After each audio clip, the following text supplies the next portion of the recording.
17 minutos sobre las 11 de la noche. Vamos a hablar mucho de Cataluña a partir de hoy hasta esas elecciones del próximo día 27 y vamos a hacerlo en este instante con una persona que con carácter inminente va a presentar un libro, Las cuentas y los cuentos de la independencia. Joan Llorach, muy buenas noches. Muy buenas noches. Bueno, coautor de este título, como decíamos, con Josep Borrell. ¿Cuáles son los cuentos de la independencia, señor Llorach? Tienen los promotores de la independencia, como el señor Junqueras o la señora Forcadell, dicen querer la independencia en cualquier circunstancia, aunque España fuese el país más próspero del mundo y el más simpático y el más democrático, así es como lo dicen. Pero quieren la independencia también, como dicen ellos, por una cuestión de dignidad. Pero luego, los argumentos que realmente explican para atraer votantes, digamos, a su causa, no es esta, sino que es toda una serie de argumentos económicos y políticos, el que cuando se examinan se ve que tienen muy poca base. Bueno, ustedes escriben este libro, hay un acontecimiento que tiene lugar en enero del año 2014, publican un artículo en el diario El País titulado ¿Dónde están los 16.000 millones?, que parte de la tesis de que las famosas balanzas fiscales pues no son tales. ¿No está bien contado lo que sucede con las balanzas fiscales entre Cataluña y el conjunto del Estado? Bueno, las balanzas fiscales, el número de 16.000 millones, es el resultado de una manera de calcular las balanzas fiscales. Lo que pasa es que no se corresponde para nada con el dinero que tendría una eventual Cataluña independiente, que es como lo hacen sonar. El primer cuento económico es este, el de los 16.000 millones. Entonces, como se vende es que con 16.000 millones no habría recortes, se podría devolver la deuda en muy poco tiempo, porque sería dinero fresco disponible a gastar. ¿Cuál es la realidad? Digamos, al final del año pasado, el conseller de Finanzas, que es como el ministro de Finanzas catalán, el señor Mas-Colell, ha presentado lo que él le llama una contabilidad global de todos los impuestos que pagan los catalanes y los servicios que reciben, y él mismo, en sus palabras, ha dicho que en caso de independencia quedaría un pequeño excedente, en vez de 16.000, quedarían 2.504. O sea, pasamos de un 8% del PIB a un 1,2% del PIB. Una diferencia que se desmiente con los propios números de la Generalitat. En cualquier caso, ¿ha sido discriminada Cataluña desde el punto de vista fiscal? No, Cataluña está sometida al mismo régimen, digamos, que cualquier otra autonomía. Entonces, esto es algo que también remarca siempre el señor Mas-Colell, que es el consejero de Finanzas. Digamos, Cataluña está sometida al mismo régimen que Madrid o Galicia, de la misma manera que los ayuntamientos de un sitio están sometidos al mismo régimen que otros. En cualquier caso, un supuesto desajuste contable, si podemos calificar así la discusión sobre las balanzas fiscales, ¿explicaría que el movimiento independentista tenga el brío que tiene en estos momentos y que estemos en la situación en la que estamos con estas elecciones del 27S en puertas? Bueno, si fuera verdad, digamos que este es un argumento, es el argumento que más se repite en cualquiera de los actos que ahora mismo se están haciendo por toda Cataluña, es lo primero que se cuenta. Tendríamos 16.000 millones para repartir inmediatamente, quedaría pues para subir las pensiones, para mejorar los servicios públicos, y eso sin duda es un argumento atractivo de ser verdad. Reconocen en el libro que los independentistas están movilizados, que tienen relato, épica, agravios, bandera, un himno y una ilusión colectiva. ¿Por qué los unionistas, si se me permite la expresión, no tienen un relato igual de movilizador? Porque es difícil. Lo ha contado el que fue presidente del gobierno de Canadá en el segundo referéndum, en el segundo referéndum de Quebec, que él mismo es una persona de Quebec, que aconsejó a David Cameron durante el referéndum de Escocia. Y sus palabras son muy claras. Él dice, hacer la campaña del no siempre va a ser más difícil que la campaña del sí, porque tienes que vender la realidad del día a día en frente a un sueño. Entonces, para el gobierno canadiense, para el gobierno inglés, para el gobierno español, el vender el día a día pues es verdaderamente mucho más difícil. Y tanto en Canadá como en Inglaterra, durante la mayor parte del tiempo el gobierno central está como en fase retraída. Pero entonces, señor Llorac, ¿qué hay que hacer? ¿Cómo proponen que se contraponga ese discurso de los independentistas para que las cosas no terminen de determinada manera? ¿Qué cree que hay que hacer? Lo primero es explicar la verdad de los argumentos, o sea, la verdad de los argumentos económicos y la verdad de los argumentos políticos. O sea, los argumentos económicos presentan una prosperidad inmediata que no está, en palabras del propio conseller Mascolell, que ha dicho que la independencia no debe decidirse por un criterio de beneficio económico a corto plazo, porque el excedente es pequeño, como él ha creado, y explicar el argumento político. El argumento político que se vende es que España tiene una democracia de baja calidad, porque no permite el derecho a la autodeterminación, pero eso es exactamente la situación de cualquier estado en los Estados Unidos, de cualquier región en Italia, en Francia o en Alemania. ¿Es independentista Artur Mas o desde cuándo?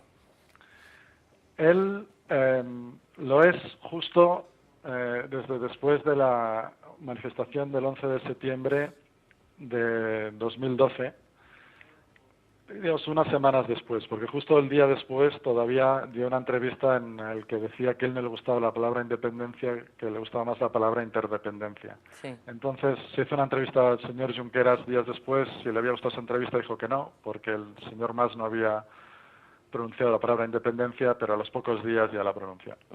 ¿Pero es oportunismo o realmente se ha vuelto independentista? Bueno, ahora ha asumido todo el argumentario, tanto económico como político, que venía defendiendo el señor Junqueras con gran consistencia desde hace años. Y ahora, pues, es difícil de saber.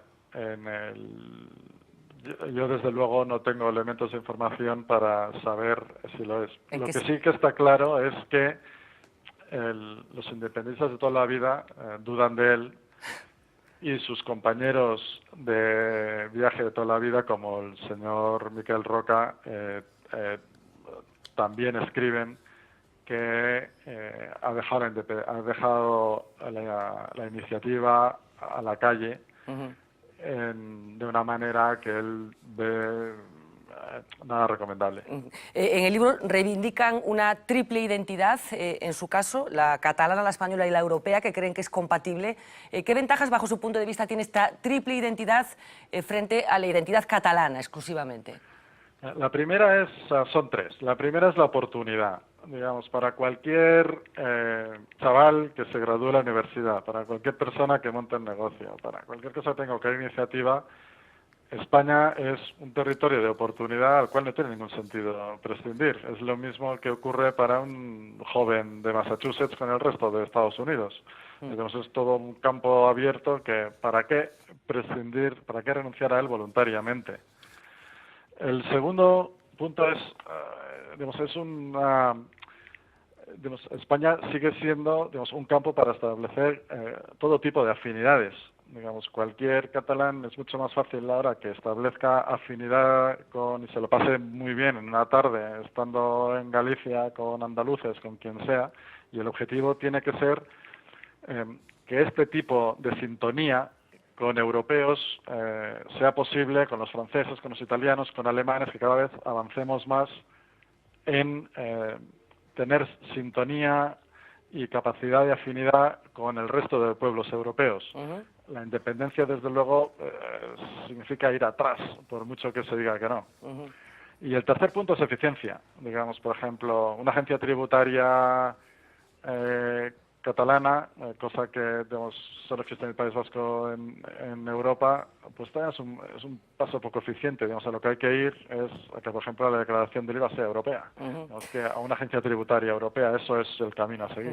Bueno, estamos acabando ya, señor Llorac, pero yo no sé cuál es en estos momentos la situación, cómo se está viviendo todo este proceso en Cataluña. Me interesa su punto de vista de una persona que lo tiene tan analizado y que lo está viviendo desde dentro. Si manca fineza en el tono del debate que se está llevando a cabo y si es posible, bueno, pues este ejercicio de fact-checking que ustedes están haciendo llegue a la ciudadanía. Bueno, nosotros lo vamos a intentar y desde luego, digamos, septiembre ha empezado con mucha intensidad por todos los medios y, vamos, desde luego, quien quiera informarse va a tener los datos. Lo que sí que es cierto es que la situación está muy polarizada y ese sí que es algo que el señor Mas anticipó, que digamos en 2011 él decía que se oponía a una consulta, a un referéndum, porque dividiría la sociedad catalana en dos, lo dijo él, y esa polarización sí que está, esa polarización se ve, y tanto hay que trabajar tanto en dar la información como trabajar en el día después, como hicieron los escoceses, trabajando en la reconciliación. ¿Es complicado en estos momentos manifestarse como unionista en Cataluña? Yo diría que no, pero lo que sí que es cierto es que hay mucha gente, de la misma manera que la señora Forcadell dice en muchos mítines que la independencia la quiere porque qué pueblo quiere seguir siendo esclavo cuando puede ser libre, y ella verdaderamente pues quiere la independencia. En el otro lado hay gente, digamos, yo me he encontrado hoy con una amiga que es una señora de 60 años, catedrática, que es nacida fuera de Cataluña, que tiene el catalán casi como primera lengua, que lo aprendió, que es la perfecta persona de perfil progresista, que hoy me ha dicho, dice, mira, por primera vez estoy empezando a pensar que me equivoqué instalándome en Cataluña, o sea, poniendo mi vida en Cataluña. Claro. Y eso ha sido el primer golpe así, digamos, a mí me ha producido profunda tristeza y claro, es un caso real que me ha ocurrido esta tarde. Claro. En fin, ¿qué va a pasar, señor Llorach? ¿Qué pronostica que va a suceder con carácter más o menos inmediato? Vamos a ver qué pasa en las urnas, eso yo creo que no lo sabe nadie, o sea, la gente que maneja encuestas debe tener mejor idea. Las últimas elecciones, las encuestas no acertaron nada. Aquí, a mí un periodista hoy me ha dicho que él no se cree del empate, que va a ser un resultado claro, lo que no sabe decirme en qué sentido. ¿Está preocupado? Bueno, a mí y hoy es el primer día que realmente me he entristecido cuando esta persona me ha contado esto. De todas maneras, eso lo que da es más energía para intentar contar que estamos trabajando para, digamos, tener la convivencia, que es oportunidad y digamos, que es mejores oportunidades para nuestros jóvenes. Bueno, pues Joan Llorach, de verdad un placer hablar con usted, a punto de presentar ese libro, Las cuentas y los cuentos de la independencia. Si se pasa por Galicia, será para nosotros un honor recibirlo aquí en el plató de nuestro programa. Muchísimas gracias. Muchísimas gracias. Un abrazo. Roberto, decías. Yo iba a contar, ahora una reflexión más general, pero iba a contar una anécdota, ¿no?, que muchos de nuestros espectadores quizá no conozcan, ¿no? Cuando le preguntaste a Llorach si se fiaban de Mas los nacionalistas o los restantes nacionalistas... Bueno, dijo él que no se fiaban. Que no se fiaban, ¿no?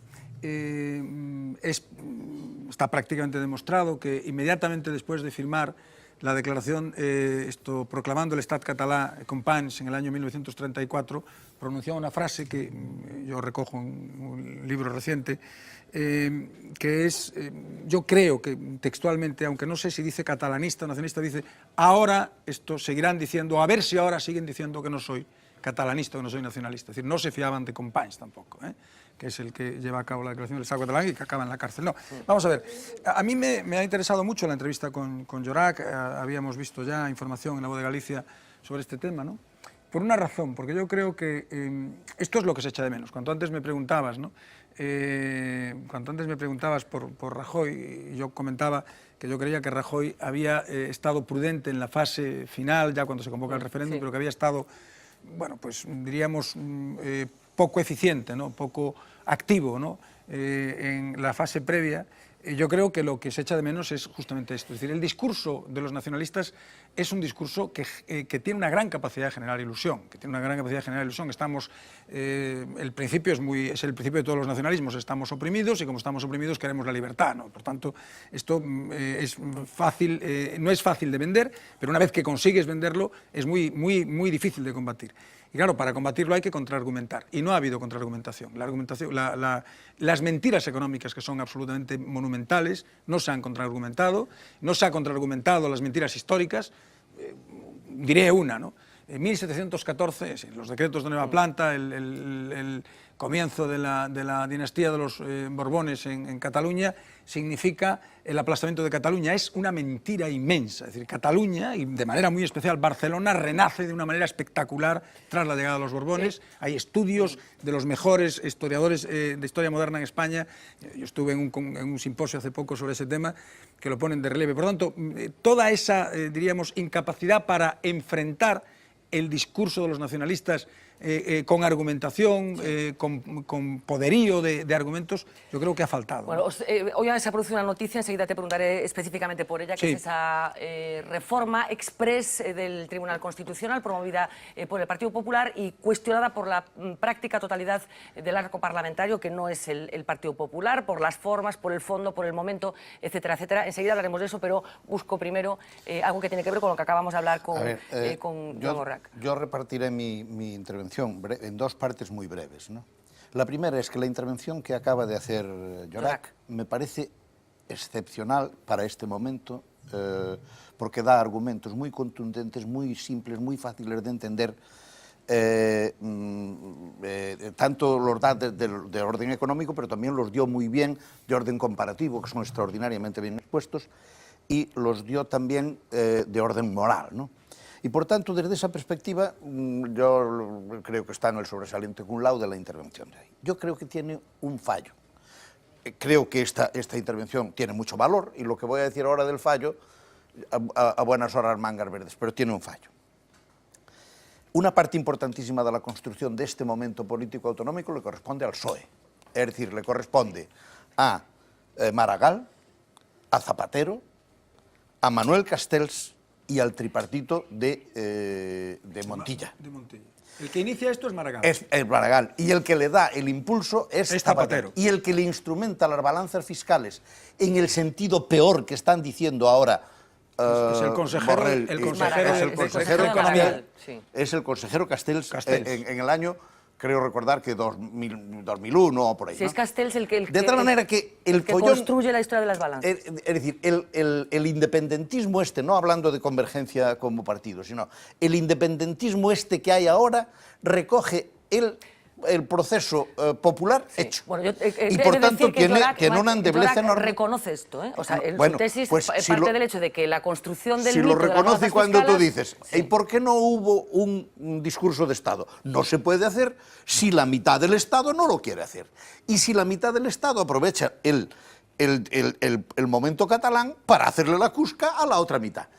Hablando en términos de partido político. Y por tanto esto es lo gravísimo de este momento. Es decir, lo que hay que decir en este momento es, primero, no son ellos los que crean este modelo. Este modelo lo encuentran hecho y solo lo aplican al socaire de la crisis.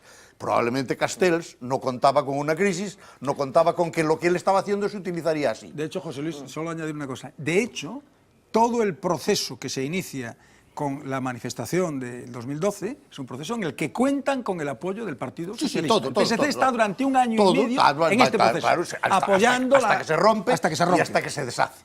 Y por tanto, desde esa perspectiva es enormemente importante, porque el hecho de estar todos los días diciendo es que el gobierno no ha estado fino. El gobierno no ha estado fino porque estaba solo, porque una intelectualidad enloquecida, porque un partido que utilizó esto de una manera absolutamente atrabiliaria, porque un conjunto de intelectuales españoles, historiadores, etcétera, se vieron... constitucionalistas de enorme fuste, etcétera, estuvieron todo el tiempo balanceando. Y solo hasta que le vieron las orejas al lobo empezaron a decir, En cualquier caso, hay yo que también parar. tengo que decir, ha sido una conversación breve, si tenemos ocasión de que visiten Galicia Llorac o pero, Borrell, lo a ver, haremos. cierro Plantean diciendo- que hay, sí, que hay que dar alternativas. A ver, yo a Llorán no lo Cataluña. conozco, pero a Borrell sí. Y por tanto sé la importancia que tienen intelectual y política, ¿no? Y lo que he dicho al principio es lo que quiero dejar claro. Ese es el discurso.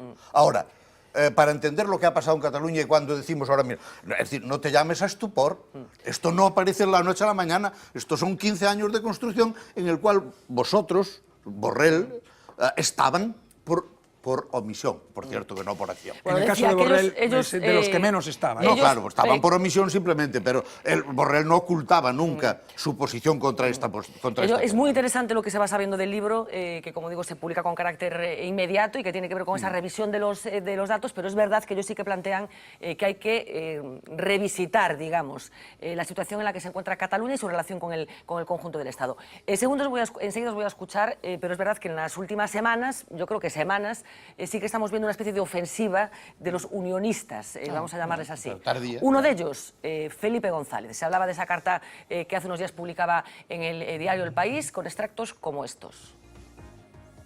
Me dirijo a los ciudadanos de Cataluña para que no se dejen arrastrar a una aventura ilegal e irresponsable que pone en peligro la convivencia entre los catalanes y los demás españoles. La propuesta que hace esa extraña coalición, unida solo por el rechazo a España, sea cual sea el resultado de la falseada contienda electoral, puede ser el comienzo de la verdadera vía muerta.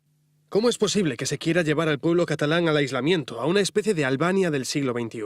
El señor Mas engaña a los independentistas y a los que han creído que el derecho a decidir sobre el espacio público que compartimos como Estado-nación se puede fraccionar arbitraria e ilegalmente, o que eso es el camino para negociar con más fuerza.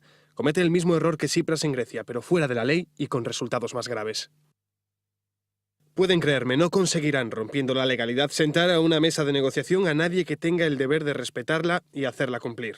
El señor Mas sabe que desde el momento mismo que incumple su obligación como presidente de la Generalitat y como primer representante del Estado en Cataluña, está violando su promesa de cumplir y hacer cumplir la ley. Se coloca fuera de la legalidad, renuncia a representar a todos los catalanes y pierde la legitimidad democrática en el ejercicio de sus funciones. Parte de esa carta de Felipe González a los catalanes que leíamos hace unos días. Pilar. Sí, eu penso que esta carta, a teor do que coñecemos hoxe, esa iniciativa do Partido Popular, nada menos que de reformar pro domo súa o Tribunal Constitucional, pois é o prólogo. Aquí xa houve a contra toda a parafernalia do españolismo, pois xa puxo a infantaría, xa a despregou no seu momento, despois os zapadores e agora pois a artillería. E naturalmente tamén hai o contributo académico. Eu penso que é moi de agradecer o ton moderado do señor Llorac. Eu non participo, non coñezo o libro, por tanto non o podo xulgar, e das teses que resumidamente expuxo eu non participo, pero agradezo moito o ton que empregou. E entón, a onde quero ir? Eu coido que hai toda unha faramalla absolutamente fantasmática, subliño, fantasmática, arredor do termo independencia e arredor da súa eventual existencia, en concreto para Cataluña ou para calquera das outras nacións do Estado. Pero a que te refires? E por que digo isto? Independencia e independencia. Sí, non. Unha faramalla fantasmática completa a respeito de como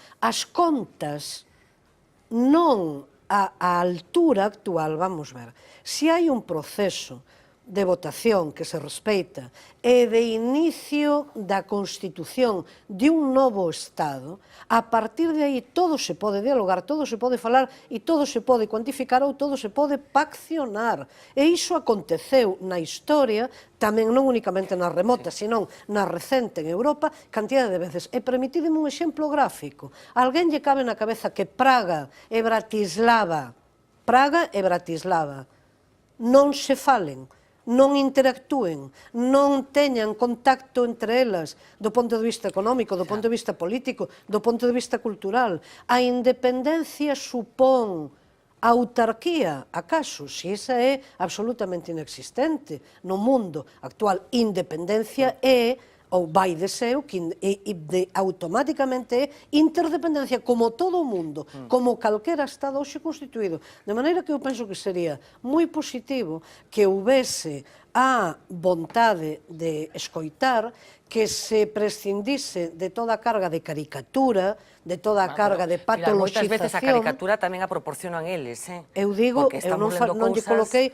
coloquei suxeito, digo, de toda a carga de caricatura ou de patoloxización de un proceso que é un proceso netamente político e que é posible en termos de modernización das estruturas do Estado e que non significa ruptura, nin ten que significar ruptura, nen separación, nen divorcio absolutamente irreversible, en absoluto, senón outras condicións paccionadas. E, por suposto, aos galegos e as galegas coido que, se podemos autointroducirnos, coido que mellor, efectivamente, nos iría onde, nunha estrutura política, onde os nosos problemas pudesen ser plantexados e pudesen ser defendidos directamente co noso coñecemento Domingos. e coa nosa vontade. Vamos a ver, eu penso que hai un debate que ten bastantes vicios metidos no medio. Non? Eu penso que, en primeiro lugar, o nacionalismo tuvo unha gran habilidade que é crear un eufemismo importante con un valor de atracción para o independentismo, que é o famoso dereito a decidir. Non? O dereito a decidir, colaron ya o PSC e colaron ya a iniciativa e por tanto, ampliaron o mellor unha ola cunha maior dimensión, pero detrás do dereito a decidir nunca ocultou o nacionalismo o que había. Non?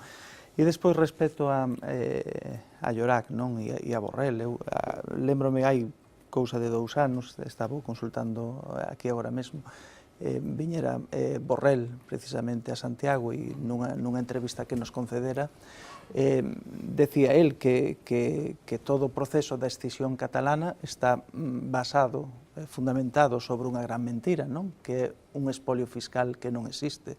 E eu penso que sea o meollo de todo, non? Realmente Cataluña está expoliada fiscalmente, que é o que lle dá tantos azos a todo o nacionalismo e a campaña do independentismo.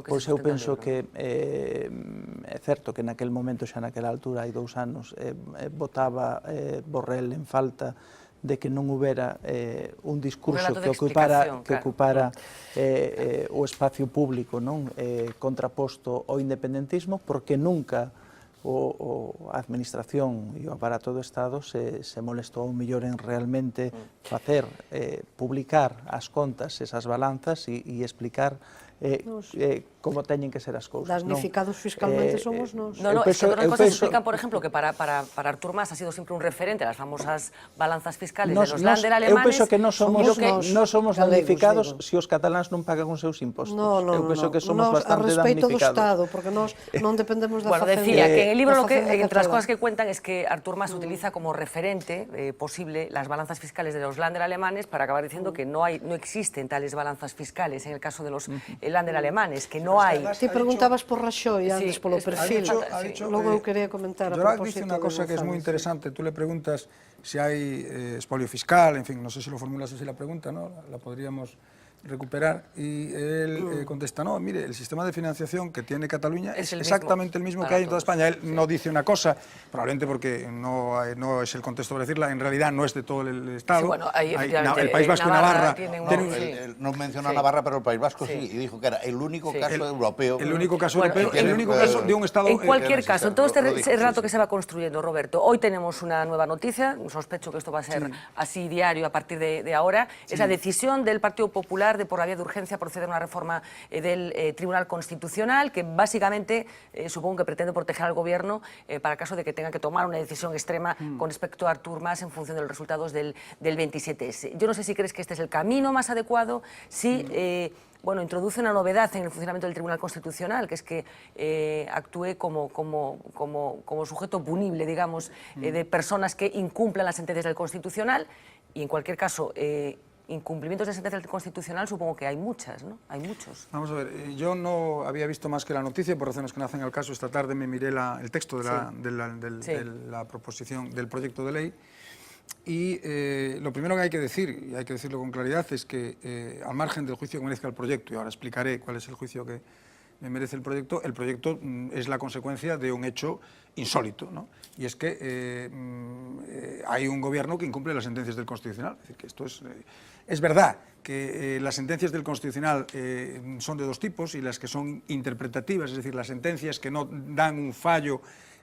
Haga usted esto mañana a las 8 de la tarde. Esto es inconstitucional y esto es constitucional. Ya. Ahí no ha Ya. habido más incumplimiento que el incumplimiento de más. No ha habido otro. Luego hay las sentencias interpretativas, que son aquellas que dicen esto es inconstitucional siempre que se interprete de esta manera y es constitucional siempre que se interprete de esta, y esto da lugar a todo tipo de juegos interesados, y ahí hay de todo, ¿no?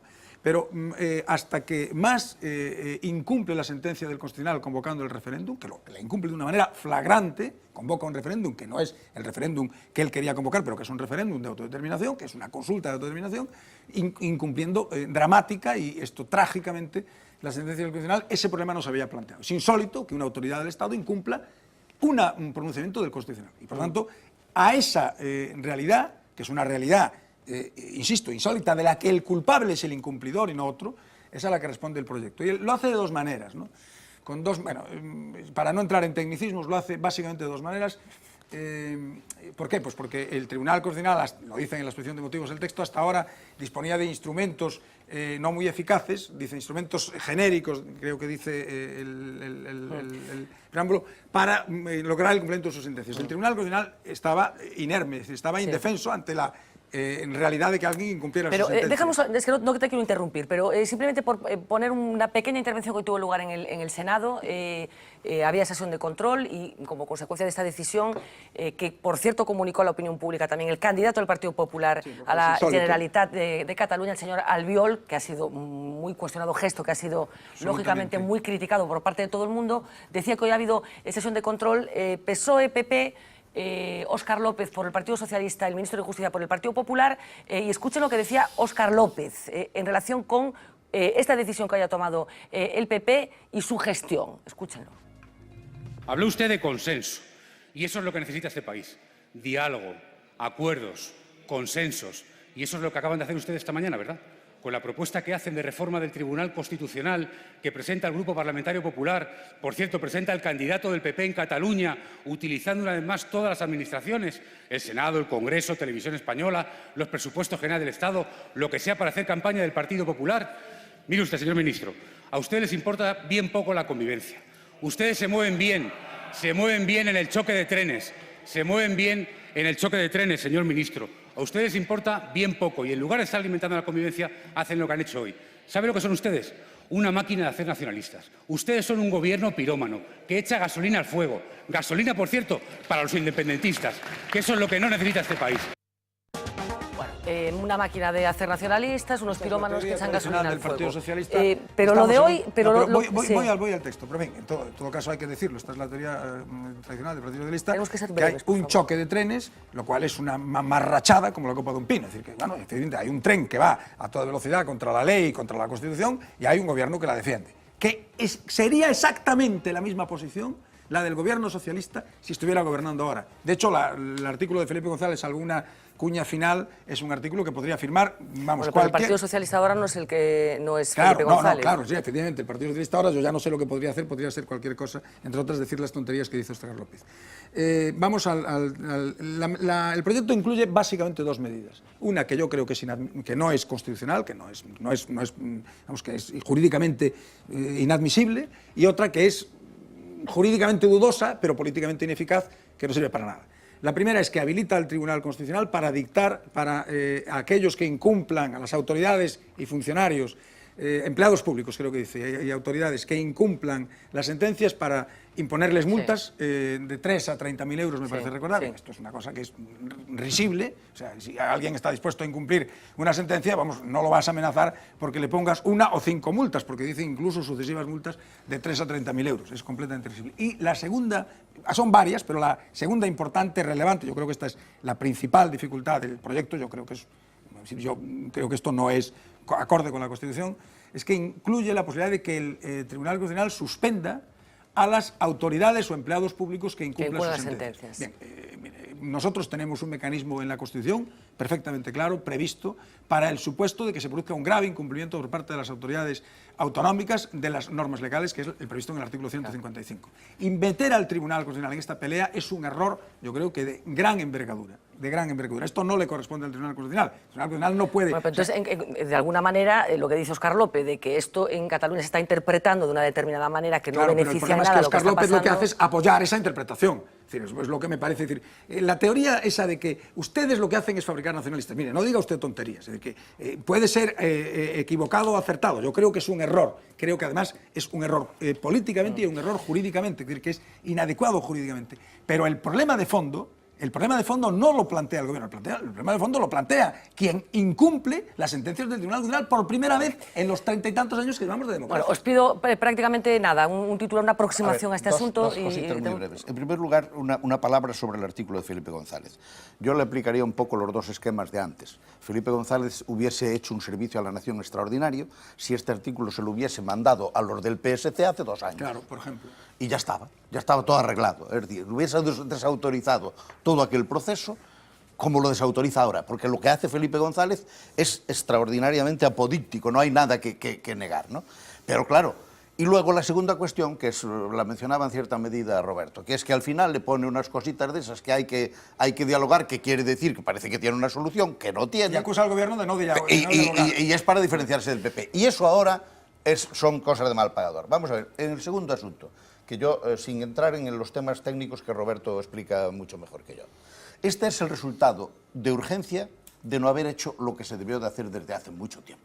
Aquí no sé por qué a los constitucionalistas, a los jueces, etcétera, se le dio por decir que el delito de sedición, que es gravísimo, no se comete en grado de tentativa. De tal manera que un tipo puede estar preparando desde la Generalitat la sedición del Estado durante 5 años y finalmente puede salir Durán y Lleida esta mañana y hacer una entrevista donde dice es que nosotros todavía no hemos delinquido, vamos a delinquir dentro de un mes. Y eso no se puede atajar ni por los jueces, ni por los tribunales, ni por ningún tipo de orden. Entonces, ¿qué pasa? Eso se debió de generar de otra manera, es decir, debió de establecerse en los códigos penales la fórmula a través de la cual se estableciese ese tema con toda claridad y su exigencia judicial. Y desde luego, desde mi punto de vista, la aplicación correspondería a los tribunales ordinarios y en todo caso al Supremo. Pero yo creo que ahora, y en esto quiero ser... A ver, yo creo que ahora el problema es que nos estamos viendo en una cosa, que puede suceder algo dentro de un mes y puede no haber instrumentos inmediatos efectivos para resolverlo. Y ahora se está buscando los tapones de urgencia que una parte importante del tratamiento judicial, por cierto, yo lo he dicho aquí muchísimas veces, no es comprensible verla venir y no poder, tener que apartarse. Y por tanto yo creo que este es un error de todo el proceso que ahora el gobierno tiene que cometer a la fuerza, aunque yo creo que lo ha cometido tenemos mal. un minuto para Pilar y otro minuto para Domingos, porque tengo que ir para publicidad. Fernanda plantexabas antes a pregunta do perfil psicopolítico de Mariano Raxoi. Eu traslado agora a Felipe González de que fachenda, de que soberba hai que estar posuído para pensar que esta carta, por moito que estexa publicada en El País, vaya a ter algún efeito amedrontador, atemorizador, aterrorizador en Cataluña, nas cidadás e nos cidadáns de Cataluña. En segundo lugar, eu reitérome en que, por certo, os nacionalistas, eso de fabricar nacionalistas, bueno, a ver se temos digo yo a quen o practica, a quen o diga, un certo respeito, penso eu, semántico ou lingüístico. Os nacionalistas non son ou non somos virus, ou bacterias perseguíveis con antídotos eficaces. Non, efectivamente. Sí que se fabrican. Coido que sí, coido que sí, coido que sí. Oxe a ciencia a biotecnoloxía avanza que unha barbaridade. Barbaridade, sí. Bueno, entón, falemos, eu polo menos falo, de diferentes posicións políticas. Digo a quen emprega ese vocabulario. A decisión do Partido Popular. Que finalmente, que este non é un problema xudicial, non é un problema policial, non é un problema de índole que se pode resolver represivamente. Este é un problema nidiamente político e resolúvel políticamente. E mellor nos iría a todos. Domingos. Bueno, eu non vou entrar na cuestión de fondo que explicou ben Roberto e Xosé Luís sobre a propia proposición e reforma legislativa. Si me gustaría entrar no que son as formas. Eu penso que aquí, ante o desafío e a tarea pendiente que tiña o goberno de dar unha resposta política ante un feito, o que se está dando é unha resposta electoral dun partido, é dicir, é un proxecto de lei que leva forma de proposición de lei dun grupo. Será unha proposición de lei, non é unha un proxecto. Exactamente. Unha proposición, claro. O proxecto de lei ten outra tramitación. Ten outra tramitación completamente demorada e é unha proposición será unha proposición de lei do Partido Popular. Unha proposición de lei dun grupo político, non é un proxecto de lei dun goberno que tiña que vir ao mellor cos ditames correspondentes e poder facernos unha idea. Pero que se vai a aprobar. Bueno, eu teño as miñas dúbidas. Eu penso que... Xa veremos. Eu penso que daban como de alguna forma... Puede caer, puede ser un fuego de artificio, pero puede caer por tiempo, por plazos. Fernanda, se me deixas eu penso que ten un propósito que é claramente electoral e ademais en nunha doble dirección, non? Por un lado, electoral para Cataluña, porque para dar a coñecer o seu candidato ali, basicamente, porque senón non se explica de outra forma que estuvera aí Pero creo que Albiol é coñecido suficientemente en Cataluña por outros motivos. Bueno, pero para darlle posiblemente máis perfil, por eso aparece nesta presentación desta iniciativa e falando e intentando dar un golpe falso de autoridade e, por outro lado, pois facer tamén a conta desta proposición de lei, pois facer tamén campaña xa para ir preparando as xerais para o resto do Estado, onde o Partido Popular posiblemente se xoga máis. Eu penso que se está caendo novamente no erro que cae moitas veces o Partido Popular en vísperas de eleccións propoñer reformas.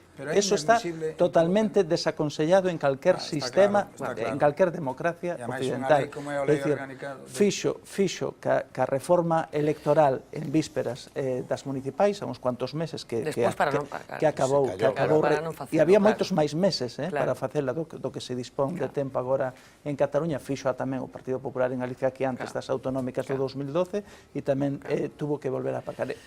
Unha reforma deste calibre, que afecta ao Tribunal Constitucional, proposta por un grupo parlamentario, sin informes, sin dictámenes do Consello de Estado, é dicir, pouco serio para lo que se está tratando. Penso que como mínimo requeriría un mínimo de diálogo previo para poder impulsarla. Impresentable la presentación, valga la redundancia, por Albiol es una cosa inadmisible, vamos, increíble que se pueda ser tan torpe al hacer planificación política. Y segundo, el Tribunal Constitucional es un árbitro, solo sirve si es un árbitro, y los árbitros para actuar tienen que ser imparciales. Es decir, los árbitros solo pueden arbitrar un partido y que eso no acabe en una tangana. Yo no sé si tengo ocasión de saber un poco cómo ha caído en el Constitucional esta decisión. Lo que trasciende esta tarde es que muy contentos no están. Que en el propio Constitucional habrá caído con gran preocupación, porque traslada al Tribunal Constitucional una responsabilidad que no le corresponde. El Tribunal Constitucional es un tribunal que dictamina básicamente sobre la constitucionalidad de las leyes, sobre el ajuste de las normas. Se dice que los palos también juegan y el árbitro también está en el campo. Claro, no, bueno, sí. Bueno, vamos a hacer llega el momento de jugar el partido, las dos cosas. La última pausa publicitaria. A la vuelta nos quedan cosas muy suculentas, por ejemplo, esa entrevista radiofónica que hoy concedió el rey Juan Carlos I a una emisora de radio. Algunos pensaban que no era él, pero sí era él el que estaba hablando, y el off the record, que ya lo echábamos de menos, uno nuevo, ya verán qué bien está.